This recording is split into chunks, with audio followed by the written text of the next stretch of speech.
Hello, everybody. Welcome to Quasar Alchemy on May 8th, 2020. Today we have an exciting episode. Local 52 gaffer Mo Flam speaking with Quasar founder and cinematographer Evans Brown. I'm going to bring Evans Brown in here and let's see how Evans is doing today. Hello, Evans Brown. Hey, everybody. Thanks for coming in and watching this week's stream. Stoked to be here. I'm excited to be here with Mo Flam, old friend and awesome veteran gaffer. That's me.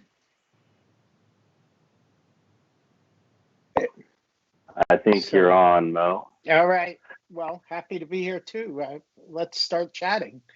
Yeah, for sure. So this is. I just want to introduce you again. Since we're both here now, Mo, this is a local 52 gaffer, Mo Flam, a really a veteran gaffer of the motion picture business, working on a lot of really great films: Black Mass, Black Swan, I Am Legend, The Secret Life of Walter Mitty, Paranoia, Death of the Salesman, and somebody that really, I think, we were interested to have a chat with Mo because in some previous streams that I've done, we talked about this ability to see light, to quote unquote see light, and I think Mo has a real handle on that and has a real eye for that, and we'll get into this during this conversation. But Mo, you've had an incredible career, a resume 18 times longer than mine, and working with some incredibly great cinematographers of our time, including Axel Wexler, Matthew LaVentique, David Tattersall, John Seal, just to name a few. And I'm not going to butcher his name, but you worked with a cinematographer on Black Swan. His name was, because I'll butcher his name, Matty LaVentique. Oh, that was Matty. Matty was Black. You're thinking of Black Mass, Masanobu Takenyagi. There you go. Thank you very much. On Black Mass, the other Black. I did a lot of Black movies, but it was. See, I have to look at my resume because I forget all these movies. But I know. Thank you for on Spotlight also. Yeah. Just the Boston cool. section of Spotlight. But yeah, it's lucky. These are some premier cinematographers of our time that you got to work with. And early on in your career, you worked with one of my, I would say, idols in the business, Michael Bauhaus. You did a little film with him called Old Enough, and then you did Death of a Salesman, a classic film with Michael. Right. And I wonder if you could talk to us a little bit about like how, early in your career, how you got hooked up with Michael, because you did a few films with him, and how that relationship built, Right. Well, the first time I met Michael, I was working as a busboy with Stefan Chopsky. It was a film called Dear Mr. Wonderful that Peter Lilienthal directed, and Joe Pesci was in. So it was Michael's first film in the U.S., and he had just come from the Fassbinder films and all the independent films in Germany. And, I was out of film school. My entrance to the film business is through film school, which is how a lot of people do today, but not so much when I started. I mean, if there was like two kind of camps in New York. It was NABIT and the IA, and most of the IA people, it was generational. So the people who couldn't get into the IA did NABIT. It was kind of the non-union world of LA, but in New York we had a union, but it wasn't considered a very good union. But anyway, back to Michael. he just came over on this TV movie. I had just started, it was like 1 year in. I had done a couple movies before that. I'd been working with Stefan. I was best boy. So, we just did this little tiny film. A lot of it was shot in upper West Side of Manhattan. And Joe Pesci was super impressed with Michael, and he spread his name around. So I think the next thing we did was Baby It's You, which I was with John Sayles. I was the best boy in that too. And then we did Reckless, and I can't remember the other ones. After Reckless, I did on the Old Enough, where I was a gaffer, because basically stepped up. It was a really tiny film, tiny thing. Marissa Silver, her mother was an actor or a director, Joan Micklin Silver. Sure. So, and then we did After Hours. I was the best boy again on that, and then Death of a Salesman. Under the Cherry Moon was the last. Which was a great film for me, with Prince. So sure. I was just lucky, and just started working with somebody who was like a hero of mine soon after I got out of film school. So I was like pinching myself. It's like, how did I get here? And that's great. It's really interesting. Everybody has a different journey and this different path into the business, and in their ladder climbing in their particular department or skill set as technicians. I just love to hear people's stories about how they got in the business, because every story is different. And I think that's just so cool and interesting. I wanted to ask you, when we were chatting before this live stream, you mentioned a phrase that I thought was super cool about that you've always looked at lighting with an eye or with an approach of what you called, quote unquote, enhanced naturalistic lighting. And I thought about that. I was like, wow, that's such a cool way to look at it, because back when you and I started was, of course, before the digital age, and we were using film stocks, and some of those film stocks even in the early 80s weren't that. I think maybe 500 speed film stock just came out. I can't remember exactly, but you had to forgive my French, but like the shit out of the stuff to, So I thought that was very interesting. This enhanced natural lighting, and I wondered if you could talk about that a little bit. Well, it's something that I wasn't that conscious of then. Now lately I've been teaching and doing a lot of workshops. So, I had to quantify some of the things you did naturally. And, stepping back, the parallel thing, when I first got into the business, along with these jobs with Michael, I had worked on a lot of documentaries. So basically you're figuring out a way to shoot. So it was like natural light, but how can you fix that a little bit, make it a little bit better? Like, what was the thing? You just add a light here and there. And that's kind of Michael's approach as well, because he didn't have a big budget. They were shooting on real locations. So it was like a matter of like, what lights can I turn on and what lights can I turn off to make it look better? So that's where kind of enhanced natural lighting is.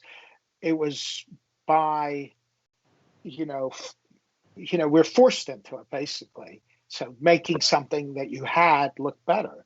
So that was the enhanced natural lighting. But then when I got further into it and kind of broke it down, we were always trying to simplify what's there and amplify the sources that were already there. But let's say if you had too many sources from every direction, you're flattening stuff out. You're having light coming from the key, what your primary source is. Yeah. Which you want to make stronger and more defined, but you're getting stuff from the other side, which was flattening it out. So you had to like start thinking about a positive and negative side of light, and just learning how to shape light and think about it. But so that's kind of the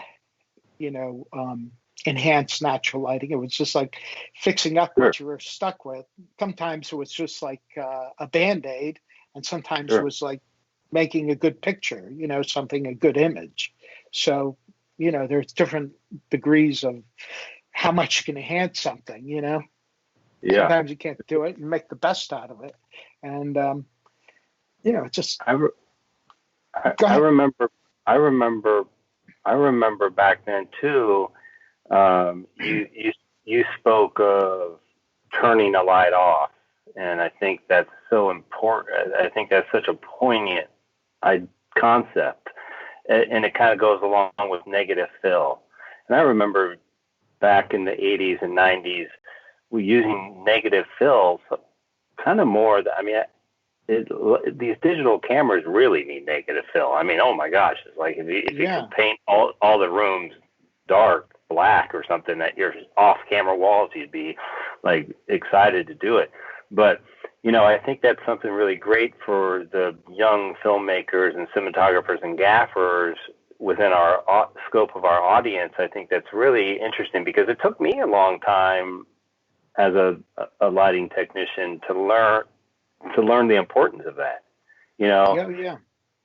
And I think I was working as a lamp operator. I think it was a perfect storm or something. And I think it was John Seal was shooting that, and we were in a church, and he just lined the whole side of the church with a wall of solids, and I was like, okay, now I get it. Right. But that's the positive and negative side. I think, I worked with some people and did some stuff with some people. I've been lucky that I worked with really good people, but where they want to light it with so much fill and so much light from both sides. And it's like, there's no contrast, there's no dimension. I was saying, the only person I light with no fill is myself, I mean, with a lot of fill, Flam. But yeah, me too. Me yeah. too. Yeah. But it's funny when you get on camera yourself, all of a sudden how vain I become. It teaches you a lot of respect, and I've always had so much respect for people who get in front of the camera. But when you have to do it yourself, and I've been an extra and stuff, and every time I get on there, I'm like frozen. And you have to have so much respect for people who get in front of the camera. That's like, it is such a hard job. But back to the negative fill, because often the people who want to get in front of camera want to look like their character, and to create character in somebody, I think you do need contrast, and you need to, because obviously we're not trying to be characters, but to tell your story, you got to come up with the right, look for that person to, that's right, get the character across. And I love Touch of Evil because Orson Welles looked so bad, but they did such a great job in creating the character through lighting. That's great. It's kind of like character driven lighting, character motivated lighting. Right. And that's kind of, they enhanced naturalistic lighting, where you want it to look like it could be real, but you're telling the story a little more. You're kind of, driving the lighting a little bit from the storyline.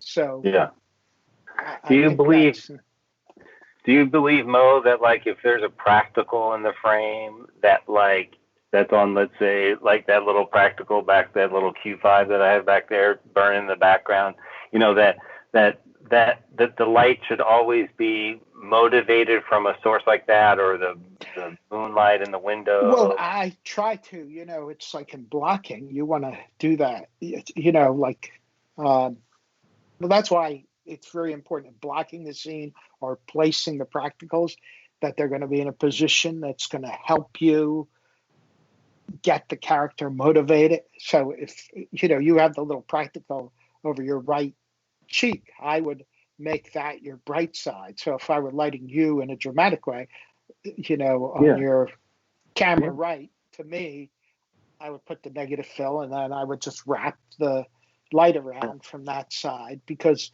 that's what motivates it. That's motivation, so I think it's very important to be kind of like honest to your sources, but at the same time, you want to try and position your sources that are going to be enhanced by the camera angle, or the camera angle has to be positioned. So that's why, I had a thing, light for the look for the upstage side, is that puts, there's all this offside lighting where you always want to kind of like light from upstage, or cross backlighting, which kind of, it's a simple thing, but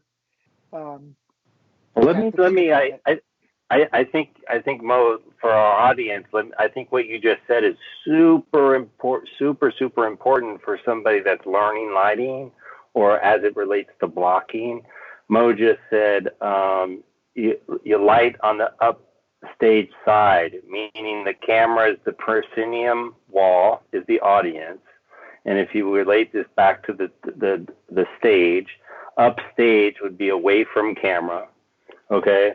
And if you light on the upstage side and key to the look, then and that's a rule I follow for sure, because it always, if you follow that rule almost like it's a Bible, is of course you have to break it every once in a while because you get in a situation where you can't do that.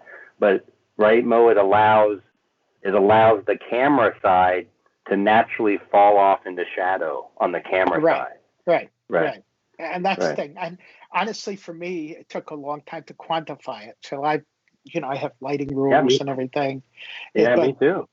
That is such an important thing to share, because you kind of know it intuitively, but, quantify it. And so with blocking, and generally your location will call for that, because it'll be the light source will be what you want in the shot. If it's like the window or the sea or whatever motivates the light, that's right, will be something you want to look at. And then you put your actors in front of it so that, the light would be naturally coming from that side. So, it often is just dictated by how you block the scene and how you look at the scene.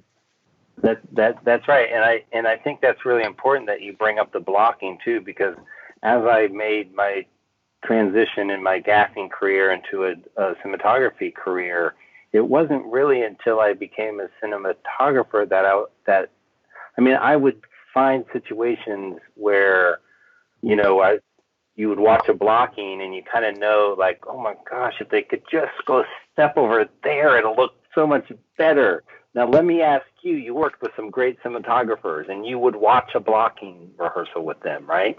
And how vocal would you get with them, with Maddie, or like if you saw something? Stuff, you would discuss it, but people who know what they're doing, the DPs who really understand light, and they would stand in the spot.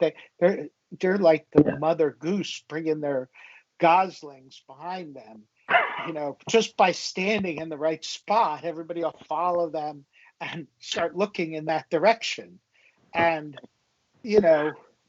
it's about that, or like if you have a good relationship with somebody, you don't even say it out loud. You'll just go walk over there, and then they'll say, oh, and then they'll follow you over there, and they'll look and they'll say, oh, this looks pretty good. I know. So I think that's the best way to communicate. And John, who you mentioned, John Seal, who I did 10 movies with, was brilliant at that. He would say, hey, what do you think of that over there? It wouldn't be like forced, oh, we got to go over there and shoot. He would be like, say, hey, what do you think? And people would say, oh, yeah, that looks good. And that's a much more organic way of doing it. I think that's cool. And I think that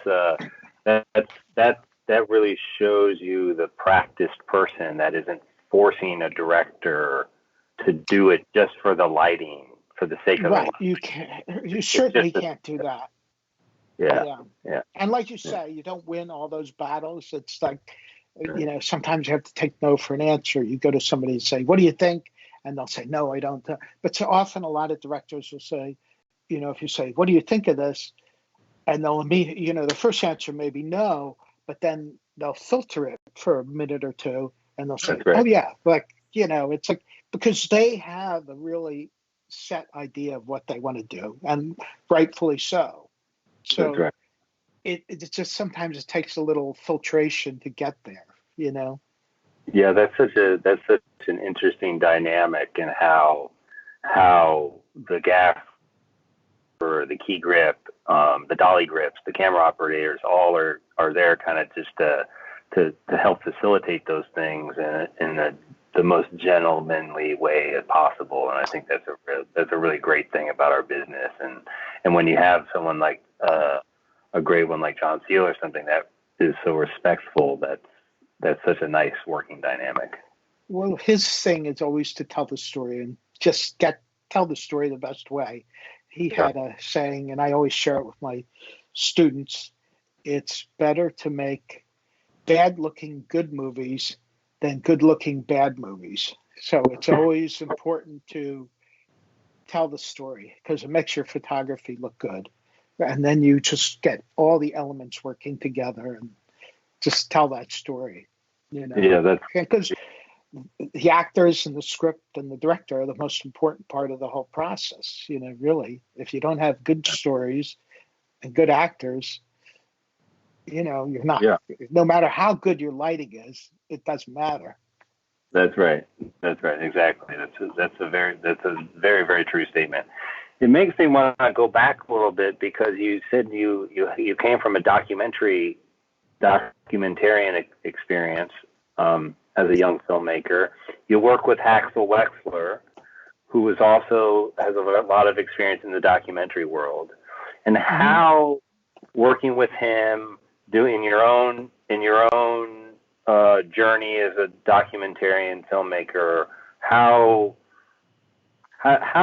did that help formulate the way you see light, the way you Well, it was a lot of steps. One of the first people I worked with was Tom Siegel, and we did a lot of the documentaries, a lot of political stuff in the early 80s.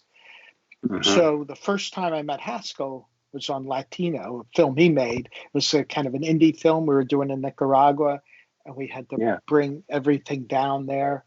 And, we didn't have much. We brought all the equipment down and shot it. But the one thing I learned from Haskell was he had to discover what was, he'd think of just like a single source for the room and how to do it. And he had to go through this emotional angst to get to the place of like, oh, this is right for that room or that project or this. And, it's just a kind of discovery. It's like a method actor finding the motivation and the right feel. And then I got to work with Haskell on Mate One, again, a very low budget film, a good film. And he was just trying to find what is the soul of that film. What's the feeling, because until he could feel it, he couldn't light. And it was an interesting thing. This is a character who's done the biggest films in Hollywood, biggest things, but he had to go through this discovery phase of like, what's right for this job. Sometimes it would be like he'd go to the hardware store. Oh, I think we ought to light it with these, light bulbs. Just hand hold them, And it was brilliant because for the miners, that worked good. Hand holding lights to, have moving lights that move about. But he would think outside the box. So for every project, it was this feeling of discovery and going through some angst and saying what's right for the job. And by the time I worked with him, he had probably done 60 feature films, but it was still like he was still discovering. He was still like he didn't want to go on this thing. I'm doing it like that project or this project. It was what is right for this particular project. And it's brilliant, and I learned a lot. And he, for me also, he empowered me a little bit because one time he said, "Mo, we were doing day exterior and I had nothing to do." He said, "Go down and light the train station over there." And I'm like, "All right, what do you want to do?" He said, "Yeah, just go light it," because I had been working with him and I kind of had an idea, and he empowered me enough to say, "Just light it the way you think I would light it." So I drew the shades and put the lights in through the top, and we put some smoke in, and he came over there and he said, all right, let's shoot. He didn't even say anything. He just said, all right, let's shoot. And to me, that was the most empowering moment, in that, here's this guy who's won 2 Oscars, and he said, all right, good enough for me. I'm going to go with it, and yeah, it was a big. Yeah, no, that's cool. That's awesome. It's cool to hear that he would go through a process similar to like maybe a writer writing a novel, locking themselves away in some cabin in the woods or something to just try to get in the right headspace. Right. That's really cool. That's really interesting. And I think all the good people like really think about, what it is. It's not like, you can't pick a recipe from a page. You have to find what's right for that particular project and discover what the right tools are going to be for that project. Yeah, that's awesome. Well, this oddly enough, there's a really incredible question that's come in about. Can you talk to us about your process during pre-production with the DP as a gaffer? What has some of those processes been like? Lighting plots, looking at stills, looking at art books, looking film references. Right. Well, the very first thing is listening as much as possible, and trying to get inside people's heads, and often I'm introduced to project by the DP, and they've had, he's had a lot of conversations with the director and the production designer. They may even have some references. So at my phase, I may be presented with references. If you're in a visual effects kind of driven film, they may already have artists' drawings of how they envision the sets and the scenes to look. So it's part of listening, getting immersed in the project, listening. And then looking at pictures and observing things. And then there's lighting references of movies. And, with John, we've gone to museums before projects just to look at paintings and, get a sense of light that emotionally drives you. And then coming up with ideas and breaking down the script, scouting it, how you can make it better, But for me, listening is the starting point. And then, lighting plots come way later.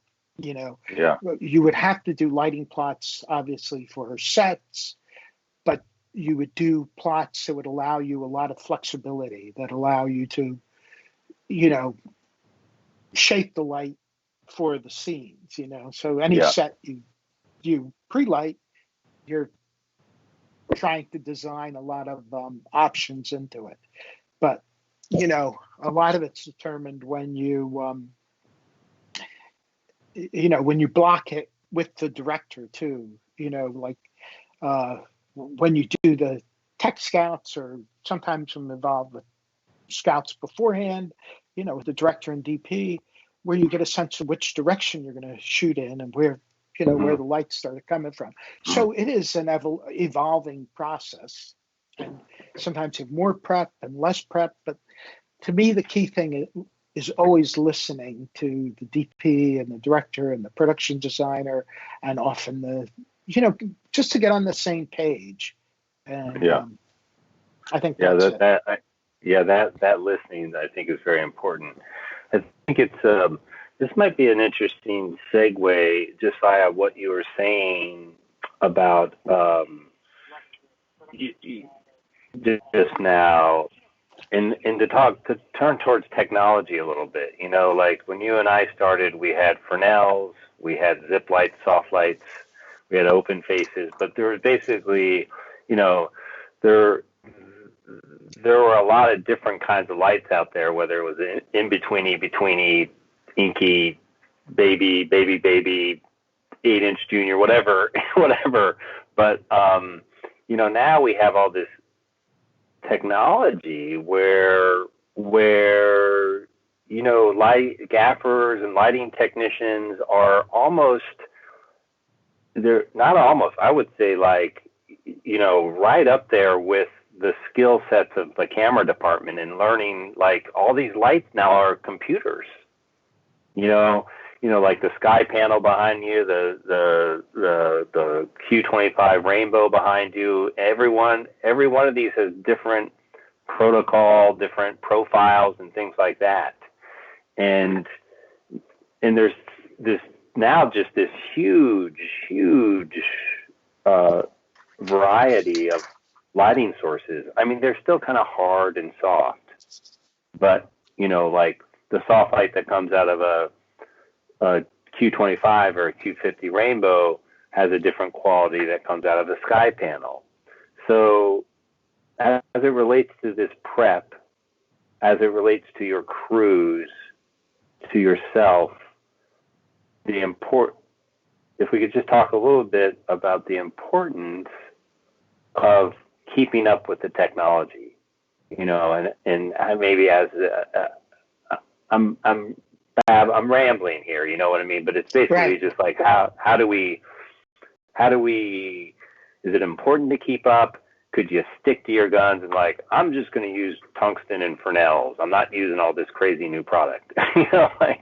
Well, I think some people did, and some people do stick to it. But I think it's important to, allow yourself to learn and evolve with the latest technologies because they help you go faster and do your job better. So sure. I think it is really, really important to learn and evolve. But to me, lighting is still the same. Like what I've said is the lights have changed, but lighting's the same. I'm trying to need a hard light. I need a soft light. I need the light to come over there. This just makes, it's like having a better hammer and a better screwdriver and a better, socket set. I'm still trying to get soft, hard light, but with these lights, we don't need to run all the socket packs. I wrote down, because you talked about old tools, we had a conversation ahead of time. We used to have to make all this crap. Now it's available. You can just buy it. I can just, go on Amazon or go on the internet and it's delivered to my house. We used to have to work on it to make the covered wagons. We made strip lights. I made strip lights that were really long. Yeah. We've done a lot of poor man's process where we, chase the strip lights, and we'd have to do like 48 of them, all different channels. And now you can do that with like just lights and luminaire right here. That's right. It's simplified it, but it hasn't changed it. It's just giving you better tools to do what we've been doing for a long time. It's simpler and it saves a lot of time. Instead of having a guy say, oh, I'd really like that a little bluer, and you have to cut the gel, go on the ladder, get the clothespins, do this. Now it's like just a little tweak on the iPad. And I love it. It's because it makes it much more creative and faster. It is interesting, and it's interesting what you said, because something that just came to my mind, Mo, was a little bit like in the past, within the older technology, the process was much more labor-based, maybe. It was much more like hands-on, get your hands belabored. I would say it was belabored, That's right. That's right. I mean, I guess I'm kind of impatient. I like immediate gratification because, sure. When you're in the process of like lighting, you want to see it fast because you want to say, okay, am I on the right track or am I on the wrong track? That's so right. With this stuff, you get this gratification. That's why, I love the old stuff, but I also think this stuff is great. You have the opportunity. If you have the opportunity to go from, horses to cars, you don't say, oh, I just need a different horse. You say, I'm moving. You got to evolve. It's funny. I can't remember what film it was, but I was best boying something years ago, and the gaffer was talking to the DP, and the DP wanted 5Ks and 2,500 HMI pars up on roofs, and I mean a lot of roofs. It was a lot of roofs, right? And I went to the gaffer, and I was like, really? He wants both? And the gaffer was like, yeah, he doesn't want to know if he wants to go blue or warm. And I was like, can't he just decide? And But now it's for like with these tools we have, and that just relates to what you're saying, Mo, about like now you put one of these, any number of these products now that you make any color you want at the press of a button, whether it's the console programmer or whether it's on your Luminaire or any, it is really great. So you yourself have, I mean, I know you've embraced that, but it's something that you feel is super important to embrace the technology. Oh, yeah. Well, I've evolved. I mean, I look back at, the first time I was kind of looking at some films I did where first time, I mean, I loved Kino flows when they came out, but before we had Kino flows, we were making our own flows. So we're just, they were the Mo flows, they were the, we just took fluorescent bulbs and we put ends on them and have a remote ballast so we could stick them where we wanted. But then the Kino flows made it easier. They were brighter. But now we have the rainbows and all the LED options. So instead of having to make your own, you have all the colors available. You don't have to change the tubes or gel the tubes anymore. You don't have to put ND on the tube when you want it a little darker. It was very labor intensive. And that stuff, sorry to say, as a gaffer, it was all very boring to me to wait and say, oh, come on, you're bringing the gel or not on the radio? It's like, is that coming? Is it on its way? It's like all that kind of like tedium. And that saves a lot of money on the set too, because I try to explain to people, it's like, why do we need these lights? Well, if it costs $50,000 a day to shoot 15 minutes, so break it down. I don't want to do the math, but it's probably $10,000 if it takes 10 or 15 minutes. So it's pretty damn worth it to have the good lights that are reliable and quick to change and versatile. No, I think that's a really good point, Mo, because I think, it does allow us to work faster. It does allow us to have more creative options. Oh yeah. Producers see this and they say, wow, these guys are really moving fast. And then, because the bad side of this is maybe then production times are getting shorter, crew sizes are getting shorter because of course the people we're making this content for are very smart people and their jobs is to save money. Our job sometimes is to spend their money. And sometimes, yeah. And but also part of our jobs is to help them save money. As a department head, as a gaffer, we, I think some of the better gaffers that I've seen in do a really good job at helping production out when they can, because then that gives you your next job. Right.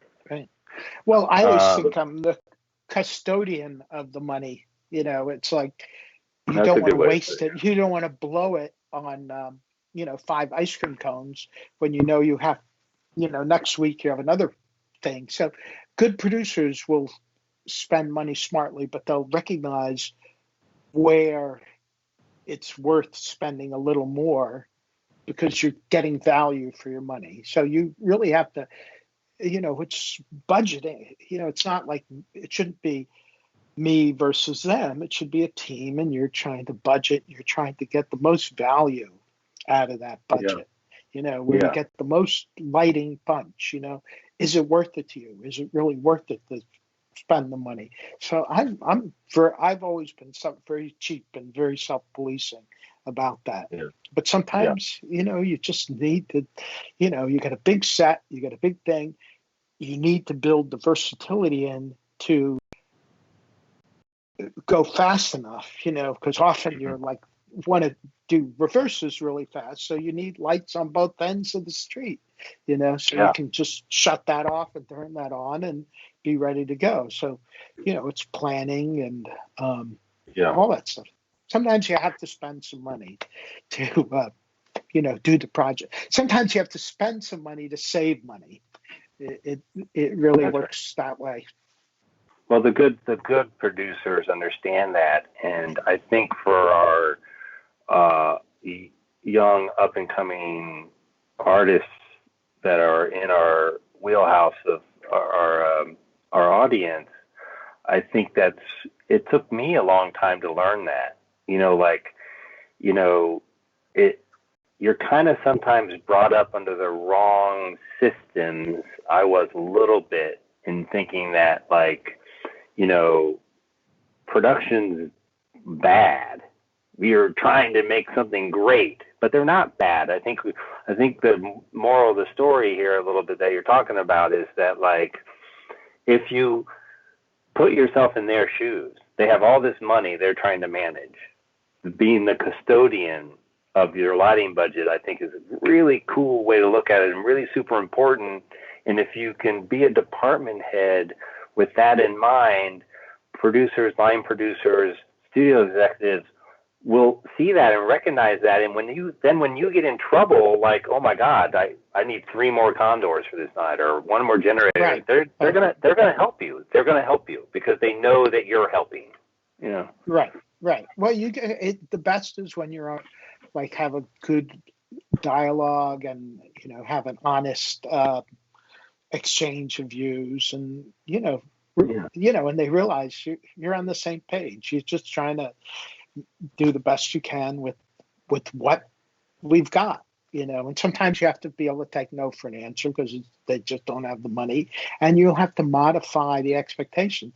But sometimes they're like saying, oh, we need all this but with no money, and that becomes like a hard battle.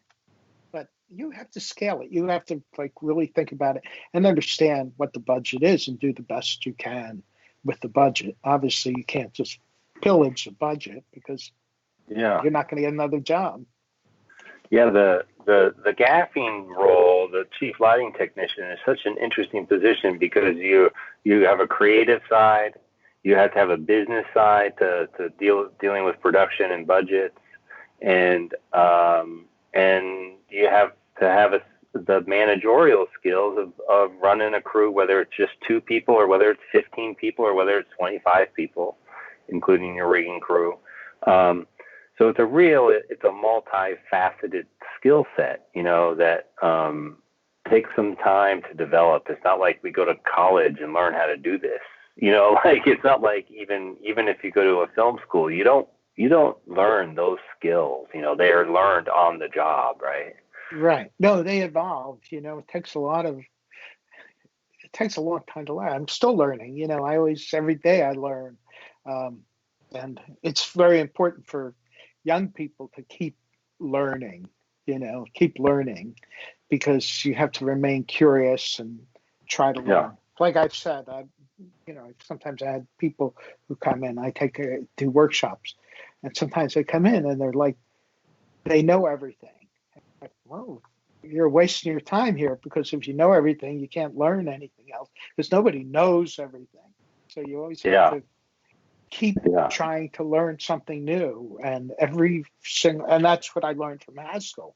It's like every single job, and all the great DPs that I've worked with are like, trying to discover and trying to figure out what is the essence. Because every film, you don't want the films to be the same. You don't want it to be like that other film or that other thing. You want it to be unique and special. So you really have to approach it as like a one-off, very special project. And, for sure. That's great. Yeah, it's really good. Do you think you have any advice that you could give to the young people out there working on the new media projects and the streaming and getting you gaffed a couple no budget movies, or show up early, show up on time, and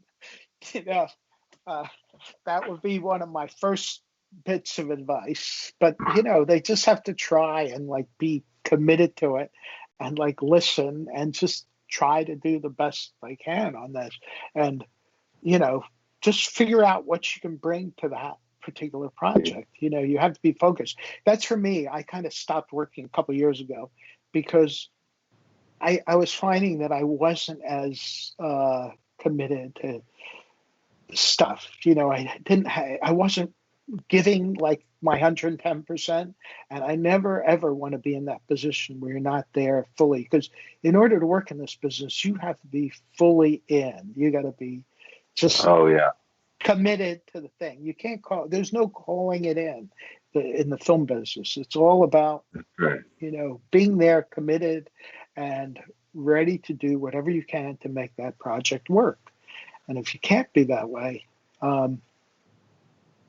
it's time to not do it in that way, because it's really intense. I mean, I've had some of the most best days and some of the worst days working on film projects, because it's pretty damn hard. That's right. A little bit of an what am I trying to say here?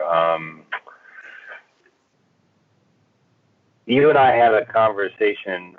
It might have been when I ran into you in Beijing, and you were teaching at the for the ARRI master class in Beijing. I think that might have been. I can't remember, but we were talking about like lighting with hard light versus lighting with soft light, and how soft light is kind of like the fast and easy way to do it. And what I want to direct this thought a little bit towards the young generation of filmmakers and technicians about should they be paying attention to the way it used to be done? Like one of my favorite cinematographers was Greg Tolan, who shot Citizen Kane, because I think that guy was just such a master of playing with perspective as it relates to the eye and the lens. And I've based my cinematography career kind of on that. You know what I mean? And how a lens sees versus how the human eye sees. And you could so do you think do you think the young generation should just go out on their own and do it themselves and figure it out, or kind of study what the old timers did? And well, I think it's a combination of both. I think the best thing you can do is deconstruct images. Look at an image and there you go. Think about where the light's coming from and how that's right. How it was created. I mean, in those days, they had to use a lot of artificial lights because the lenses were slow, and the ASA was very low. Yeah. I mean, now we're closer to, the way our eyes see, the lenses and the light. So it's made it easier, and allowing you to back the lights off, allow them to be a much more natural feeling thing. If you have the lights close up, you move a foot away, and it's, it changes 3 stops. But if you move them back 6 or 8 feet or 10 feet, it doesn't have that kind of quick fall off. So you have to think about how that works for you. But I say deconstruct the images, look at them, think about them all. I'm always thinking about, what's creating that light? I'll lie in bed and I'll see some lights on the ceiling. I'll say, oh, what's that from? I'll try and figure out what it is. So, cool. Yeah. Lighting's all about just deconstructing and analyzing what, what is making it and how you can improve upon it. So that's what we could do enhance naturalistic light. So I've noticed lights coming in through the wall or this or that. And then I said, oh, I can make that better. So this is a cool the deconstruction of lighting is I think this is very interesting. When we get out of this crazy COVID thing, you and I should maybe do a lighting seminar with that kind of in mind, about just what, because I was lucky and I got to go to I went to art school. I did some filmmaking in art school, but it was not, it was experimental films with a Bolex and we processed. We had a little not bad. That's all good. Yeah. But But, we spend a lot of time looking at paintings and going to the museum and doing things like that. So it's like deconstructing what the greats did, I think is Right, really, right. really, really important. Right. I love paintings, and I think that's one of the best influences, and like thinking Yeah. about it, everybody uses Caravaggio, but, he was like a brilliant lighter, and like, Yeah. you can't do better than him, and I have, That's, stills even on my iPad that I'm using to control my lights in my room here. I collect images, and I always tell students to do that. And in fact, I say observation is the key to good lighting, because if you don't recognize and don't think about it, if you don't kind of like sublimate it into your soul, you're not going to be good at lighting, because you have to be able to see it to make it, and that's right. it's like, Yeah. it all works together. You Yeah. can't You got to just say whack on the light, 3-point lighting, then it's going to look like the TV news, and we're definitely Yeah. not going for that. Yeah. It's a funny thing that it's a very interesting that concept of you got to see it in your mind's eye before you can actually accomplish it. Because if you don't see it, maybe that's like what Axel was working with so much about Right. just being able to see it and feel it before you go to attempt it. Because then there's the okay, you might see what you want it to look like, but how do we get it to do that with the tools that we have? Right. Oh, But then once you have an idea of like what you want the light to feel like, it's much easier to think about what you can do it with. And then there are a lot of things you can do it with. I mean, there may be the best thing you can get to do it, but then there are a lot of other things, and you'll do it the best way you can, but you're still like aiming for something.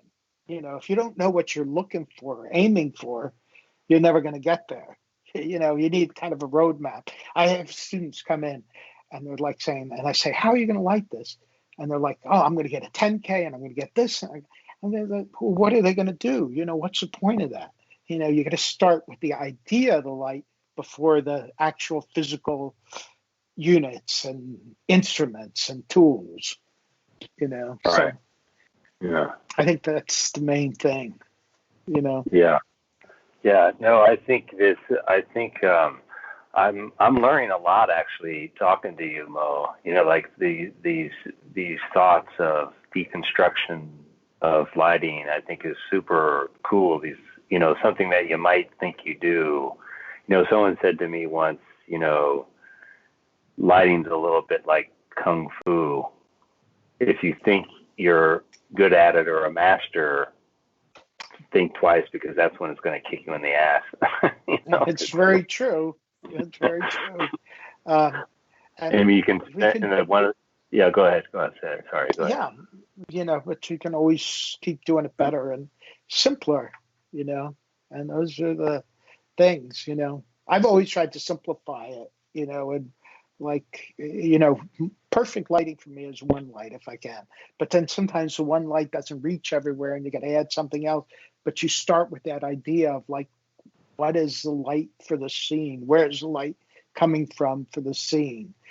So in the ideal world, you'll do it with one light. But the reality is sometimes, it doesn't reach over there, or they go over across there and they're a little dark and you got to enhance it a little bit. So, but you want to start with the simplest idea for the light and then kind of build off of that, my thought would be.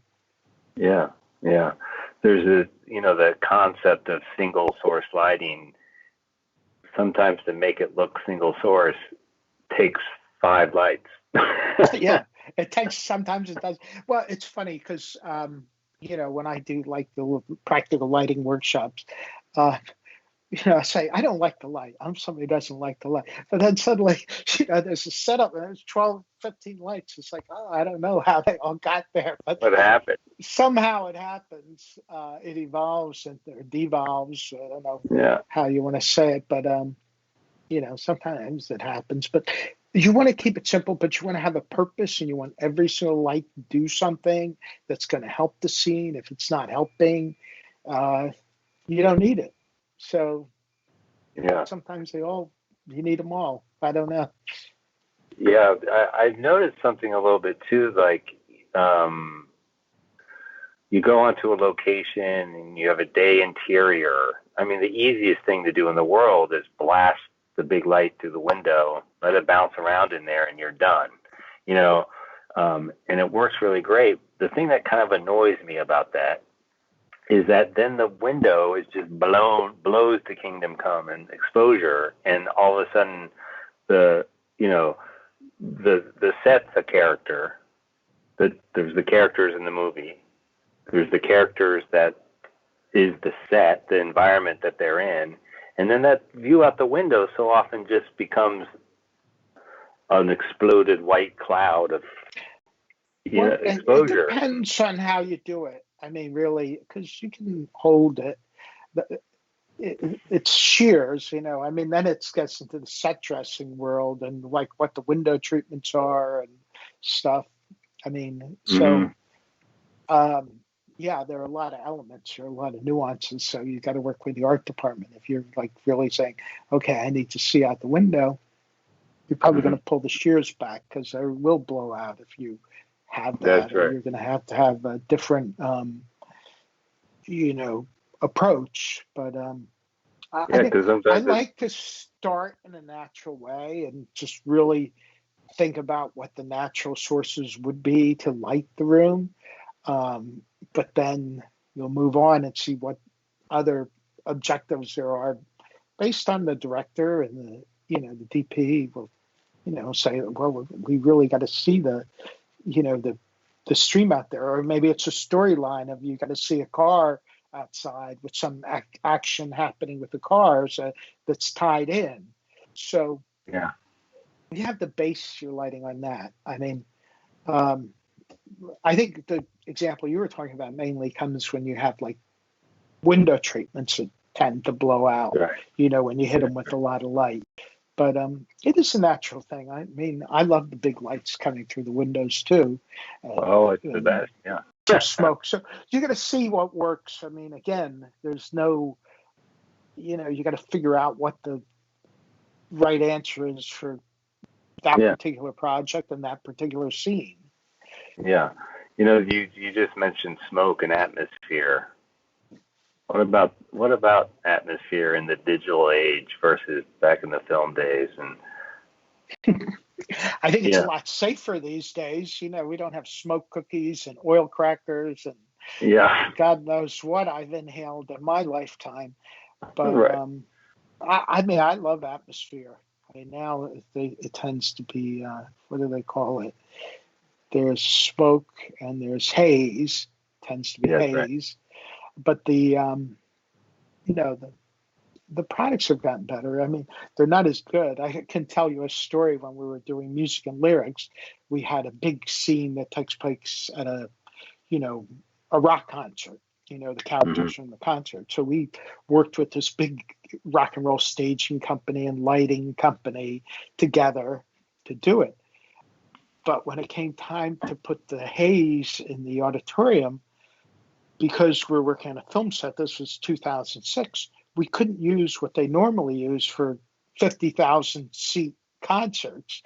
We had to use a film approved thing that was not nearly as effective as what they normally use. And I thought, God, we subject 50,000 people to that toxic haze, but we can't subject our film crew to it, which is a good thing. We've evolved to that. But it's so funny that people attending concerts now are still breathing in all that terrible stuff. Yeah, right. So, exactly. Anyway. Yeah, I find that it's really, as good as this technology is and these sensors and these cameras, it's still, it's almost imperative in the digital landscape to add atmosphere. Because whenever I don't do it, I'm like, I'm turned into an AC about like, can I look at a Mitchell C, please? And they're like, it's like, Right, the high def stuff. But that's why, you really do need to create contrast to do it. Because what I found, and that's the evolution of the technology, we're film would, increase contrast and kind of accentuate colors and stuff. The digital thing tends to minimize it. So that's why you need all the negative film. If you really want vibrant colors, you really have to kind of like push it a little harder, to get there. So that is one of the big differences, Yeah, no, for sure. I think that's very true. Color and contrast. Yeah. That's right. It's almost like we have too many. It's almost like we have too many choices now. It's almost like, but we do, like you said, you have to embrace those and then pick they're all tools, right, Mo? They're just tools. Right. Well, you have to kind of decide, okay, that looks good. I mean, that's what I say when I'm looking at my lighting, I don't look at it like lighting. I look at it, if it looks like lighting to me, it's bad lighting. I don't want it to look like lighting. I want it to look like a good image, a good picture, I mean, I look at it very naively, like, oh, is that a good looking picture? And if it looks like lighting, it's really bad. Oh shit, I've really done a bad job here. Exactly. Right. Exactly. Don't make it look like lighting. Make it just look like a really good picture or reality.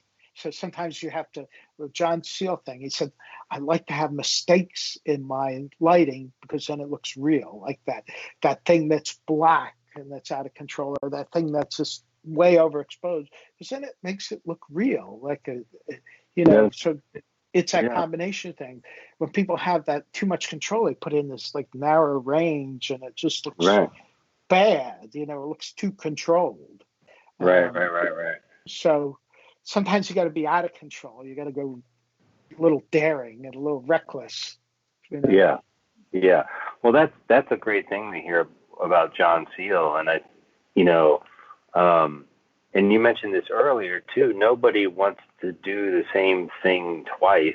You work on one movie, you go on to the next movie. We have such a great experience. We have great jobs, right? Like you work for 4 to 6 months on a movie or a TV show, and then you get to create a look and do that, and then you get to move on to the next one, and it looks totally different.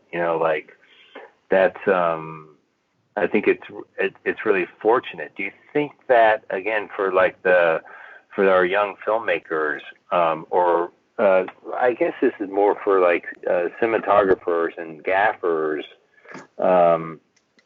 like you might find something that you like and you're good at it, like a technique or tools that you use, and you talk about this with Haxel, always like you're in our hardware store and you're like, we're going to light the mine scenes with these gaggle of light bulbs. It's like, like it's important to keep one's mind open and not get stuck in your ways of doing things. Right.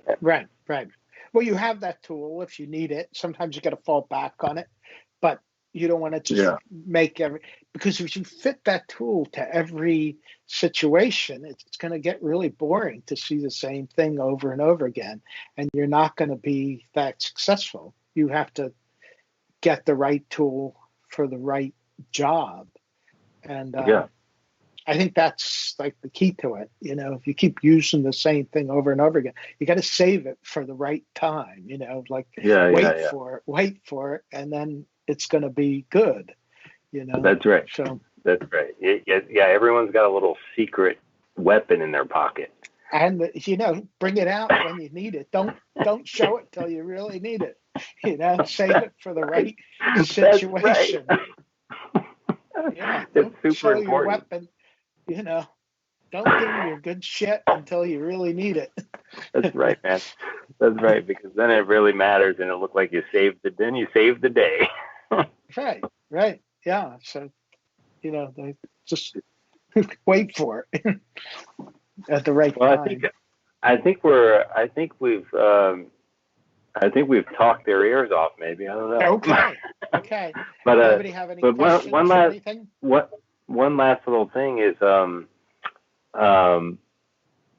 and this might be another time, but something we talked about in our prep a little bit was And something that I'm always interested to talk to people about is the relationship with your crew, your lamp operators, and like all of a sudden you're calling for a 6K par to go up on some roof that wasn't really planned for. What is the importance of letting them know what they're doing? Like, this is a very physical job. It's heavy. You got to get it up there. It's the stupid skinny staircase. You're trying to carry the thing up there. And do you, in your career, do you find yourself explaining to them what you're trying to get? Right. Well, yes, I like to do that, and I think it's very important. And it starts first and foremost with respect for the crew and communication, and hopefully they develop some respect for you, that you're not, I don't like to say the sky's falling. Some people make everybody do a lot of work all the time. But if you've gained their respect and saying, like, look, I'm not going to work their butts off every day when they don't need to, when you do ask them for that special thing, they're going to do it fast and hard. So you have to just say, make it clear that this is something we have to do. It's part of the work, and people do it professionally. Yeah. So, yeah. But if it's like you're always doing it, like sometimes I think some guys don't like to see anybody idle for a second.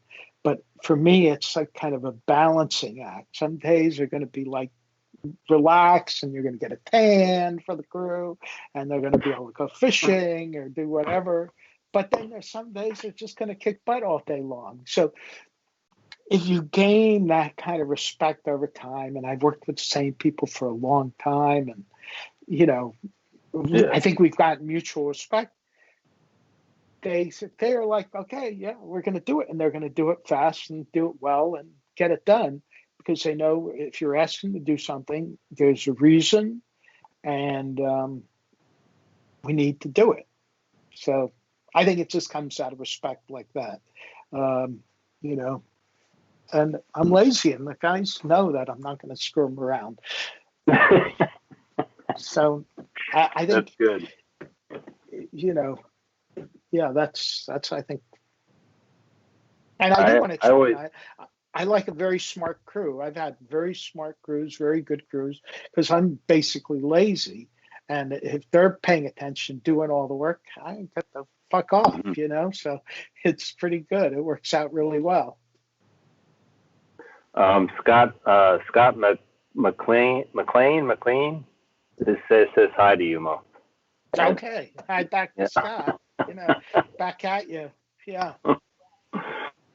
I know that when I was working as a lamp operator, and I wanted to be a gaffer, I knew I wanted to be a cinematographer at some point. Like, I always appreciated when the gaffer was explaining to me what he or she was trying to get at. Like, even if it was simple as like you're out on some roof working a xenon or something, going through it, and if they would get on the radio and say, Evans, listen, you're cranking it up tall because I'm trying to get it to hit the floor and bounce up on the wall. I'm like, great, awesome. Like, now I know what I'm doing, Right. Like, right. Yeah. No, I'm with you on that. I think it's important to share because then they'll do it right. And because I'll often tell people I want a light to hit right there, and I expect it to be aimed there. A lot of people are like, wait, and they have to, the gaffer has to physically aim that particular light. But I will usually give instructions more like, just aim it, because I would prefer if they just got it there, and we have a protocol of, how the light should be, generally full flood, and but just aimed in the right spot. I don't need to physically do that aiming, because I trust the crew to do that. And any time saving, I'm like, and I don't even mind like people turning on the lights early. It's like, I think I probably ran a pretty anarchic set, but I think that's kind of my personality too, and that process, and I kind of like that kind of little bit of higher energy level. I like to keep it at a high energy level rather than a low one where you do it fast. I don't know if that answered any questions. No, it did. No, it's cool. It's more the conversation I think that's important, because I think it's like, you know, you could go through your life and your career just doing your job, you know, lighting a set. But unless, I think the people that are really keyed into what they're doing, the artists want to pass the knowledge on. You know, like you have let's say, Mo, you're gaffing a movie and you've got a young electrician working on your crew, but you see that they're really interested. You know, I mean, I'm sure that in your career happens a lot. You probably latch on to that. You latch onto that kid and you teach them what you know, because without that kind of mentorship, you know, the knowledge doesn't get passed. The knowledge, you know, like, right? I mean, I think that's really... Well, I'm very proud. A lot of the guys who worked for me over the years have done very well as gaffers, you know, in New York and elsewhere. And I'm very proud of that fact. And, you know, because if, like you said, people that were good and really curious and committed to it, you know, you really give them all the chance. And that happened to me too. That's how I got to where I was. So, you know, it is an evolution. It's a process. It's kind of an ancient ritual. You know, in New York, everybody comes up that way. You know, we talk about safety and, you know, where safety's so important. But the old days, you know, the pop would have his kid on the set and he said, "You fucking idiot, don't do it like that. You're going to kill yourself and kill somebody else," you know. So the safety meetings were more like that than the safety meetings we conduct today, but they were still conscious of safety, you know. It was being passed down the line, you know. That's right. You know, so that's something you share with everybody. Well, there's a giving back, I think, too, because if, you know, I always considered it kind of as hard as this business is, you know, not everybody gets to do it, you know, and those of us that get to do it and have some kind of success in it, I feel like we have a little bit of an obligation to pass the knowledge along for the next guy or the next woman to you know, so that they can enjoy it too. Because, you know, part of that too is how to deal with the hard stuff. You know, like 3 weeks of nights. Oh my God. You know, God. Yeah, I love your films on the Quasar Hurricane at Midnight. Speaking of that, you know, I said, "Oh God, that sounds like me." You know, I'm like Roger, the gaffer on that. Those are funny, right? Yeah, Stephen did a great job with those. They're really funny. I see myself in that character. Funny. Anyway, you know, I tell people, you know, because I've been doing the workshops for the past few years, you know, and that's kind of evolving. I call this my third career, or third act rather, second career, third act. I like to pass it. But I tell everybody, it's like, look, if you came to me when you were just deciding to get into this business, I would have told you, just do something else. Just get away and do something else. This is something you don't want to do. You're always beating your head against the wall. You always have to, like you said, every job is like your first job, and you're only as good as your last job. But now that you're here, I'm going to share all the information I can possibly give to you because you're committed. You're in now. You know. Yeah. So the last. I'll just plug Hurricane at Midnight a little bit to our audience. That it's up on YouTube, and the last couple episodes I think are available to check out. It is a fun thing. That's well, listen, really funny. Yeah, it's super fun. But listen, Mo, I so appreciate your time, and we've gone 15 minutes over an hour. It seems like it was only 15 minutes, so that was that means to me that it was super fun, and I really appreciate you and your artistry and your friendship, and I just thank you so much, and look forward to doing some webinars with you. Yeah, man. Yeah. Cool. We'll do it again. All right. Thanks. All right, man. Well, thanks a lot. Care. Thanks to the Quasar audience, and again, thanks to Mo Flam. All right. Thank you, Reverend. All right. Bye. All right.